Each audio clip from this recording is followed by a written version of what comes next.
Dan salat gerhana ini berkaitan dengan seluruh model gerhana. Apakah gerhana matahari, ataukah gerhana bulan, ataukah gerhana sebagian, ataukah gerhana total, pokoknya gerhana terjadi maka disyariatkan untuk salat gerhana ya, karena telah terjadi perubahan alam semesta yang menunjukkan kekuasaan Allah Subhanahu wa taala. Matahari yang tadinya bersinar dengan kuat bisa saja berkurang cahayanya, rembulan yang tadinya memiliki cahaya yang kuat bisa jadi berkurang cahayanya karena terjadi proses alam semesta yang Allah ciptakan tersebut. Dan salat gerhana tidak dikiaskan dengan kejadian-kejadian yang lain, tidak dikiaskan dengan kejadian-kejadian yang lain, maka bukan berarti kemudian ada gunung meletus kemudian kita salat, enggak ya, atau terjadi sesuatu kita salat, tidak ya. Jadi salat gerhana yang dianjurkan untuk kita melakukan salat ya. Dan ini pernah terjadi di zaman Nabi sallallahu alaihi wasallam. Aisyah bercerita, khasafati syamsu fi ahdi Rasulillah sallallahu alaihi wasallam. Ya, terjadi gerhana matahari di zaman Rasulullah sallallahu alaihi wasallam. Maka Rasulullah sallallahu pun salat mengimami kaum muslimin. Rasulullah sallallahu memperpanjang berdirinya. Kemudian Rasulullah sallallahu rukuk dan Rasulullah sallallahu perpanjang rukuknya. Kemudian Rasulullah sallallahu berdiri lagi memperpanjang berdirinya, tetapi lebih ringkas daripada berdiri yang pertama. Kemudian rukuk dengan rukuk yang panjang tapi lebih pendek daripada rukuk sebelumnya. Kemudian baru Rasulullah sujud, kemudian masuk ke rakaat kedua dan seterusnya. Dan setelah salat, kemudian Rasulullah sallallahu fa khataban nas. Rasulullah sallallahu berkhutbah kepada kaum muslimin. Fa hamidallahu asna alaihi. Rasulullah sallallahu memuji Allah, kemudian menyanjung Allah. Kemudian Rasulullah berkata, "Inna syamsa wal qamara ayatani min ayatillah." Sungguhnya matahari dan rembulan adalah dua dari tanda-tanda keagungan Allah. La yakhsifani li mauti ahad wala li hayatihi. Yang dua benda ini yaitu matahari atau rembulan tidaklah tertutup cahayanya karena ada yang mati atau karena ada yang lahir. Fa idza ra'aitum dzalik, ya, dan kebetulan waktu kejadian ini Ibrahim putra Nabi sallallahu alaihi wasallam lahir ya. Seandainya dan Nabi tidak memanfaatkan itu untuk menunjukkan putra saya putra yang hebat gara-gara gerhana matahari, tentunya tidak ada urusannya. Makanya Nabi jelaskan, ya jangan memiliki pemikiran-pemikiran yang aneh-aneh seperti pemikiran orang-orang jahiliyah atau orang musyrikin atau para penyembah arwah atau para penyembah matahari dan rembulan yang dahulu mereka tidak tahu tentang teknologi di kemudian hari, ternyata ini kejadian alam ya. Sehingga mereka mengkait-kaitkan tentang gerhana matahari atau gerhana rembulan dengan kejadian sesuatu, apakah meninggalnya seorang atau hidupnya seorang atau hebatnya seorang. Maka Nabi jelaskan ini semua khurafat. Kata Nabi sallallahu alaihi wasallam, la yakhsifani li mauti ahadin wala li hayatihi. Sungguhnya matahari rembulan tertutup bukan karena matinya seseorang dan juga bukan karena hidupnya seseorang. Fa idza ra'aitum dzalik, kalau kalian melihat terjadinya hal tersebut, fad'ullaha wa kabbiru, maka berdoalah kepada Allah, wa kabbiru, dan bertakbirlah, wa sallu, dan salatlah, wa tasaddaqu, dan bersedekahlah. Kemudian Nabi SAW berkata, "Ya ummata Muhammadin, wallahi ma min ahadin aghyaru min Allahi an yazniya abduhu aw tazniya amatuhu." Ya wahai umat Muhammad, tidak ada yang lebih cemburu daripada Allah atau lebih marah daripada Allah jika ada seorang lelaki berzina atau seorang wanita berzina. Ya ummata Muhammad, ya. Wallahi la ta'lamuna ma a'lam la dhahiktum qalilan wa la bakaitum katsiran. Wahai umat Muhammad, ya, seandainya kalian mengetahui apa yang aku ketahui, tentu kalian akan sedikit tertawa dan kalian akan banyak menangis ya.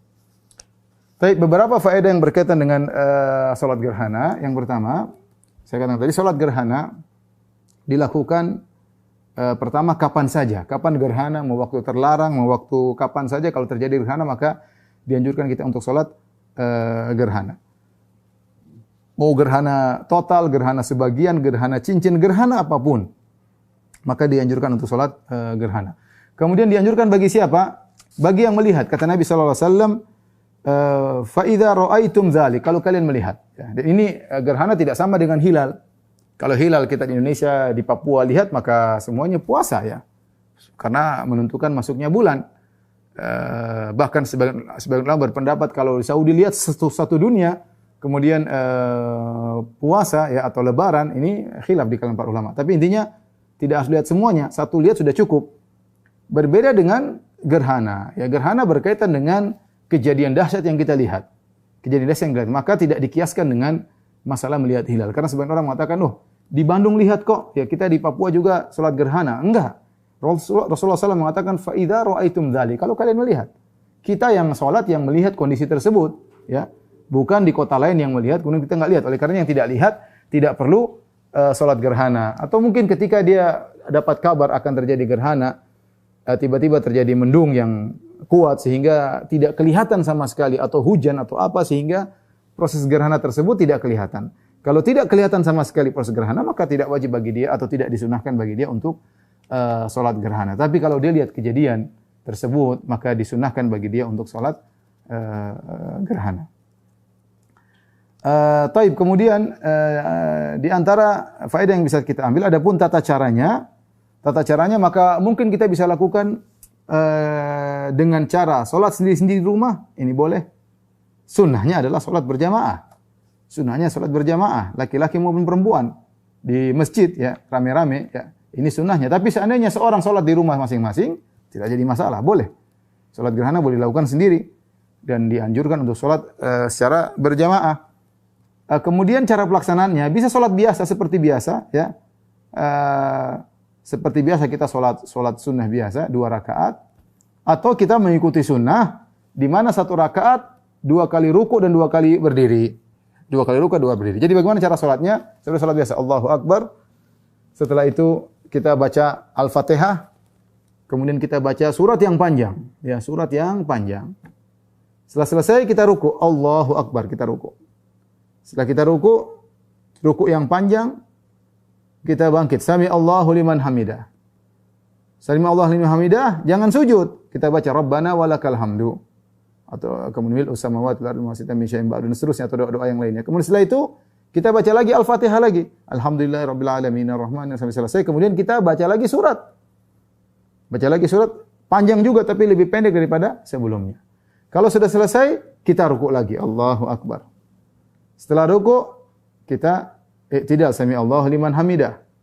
Baru kemudian kita takbir untuk sujud. Jadi 1 rakaat 2 kali Al-Fatihah, 2 kali baca surat, 2 kali ruku. Kemudian kita sujud 2 kali biasa, sujud 2 kali, kemudian bangkit lagi ke rakaat kedua. Rakaat kedua sama saja, yaitu sama seperti rakaat pertama, baca Al-Fatihah, kemudian surat yang panjang, kemudian ruku. Setelah ruku bangkit, Sami Allah liman hamidah, baca Al-Fatihah lagi, kemudian surat lagi, baru kemudian ruku, kemudian Sami Allah liman hamidah, baru kemudian sujud. Ya, jadi 1 rakaat 2 kali ruku, ya. Jadi 2 rakaat 4 kali ruku, 4 kali Al-Fatihah 2 rakaat. Itu cara melaksanakan salat gerhana, ya. Tapi setelah salat gerhana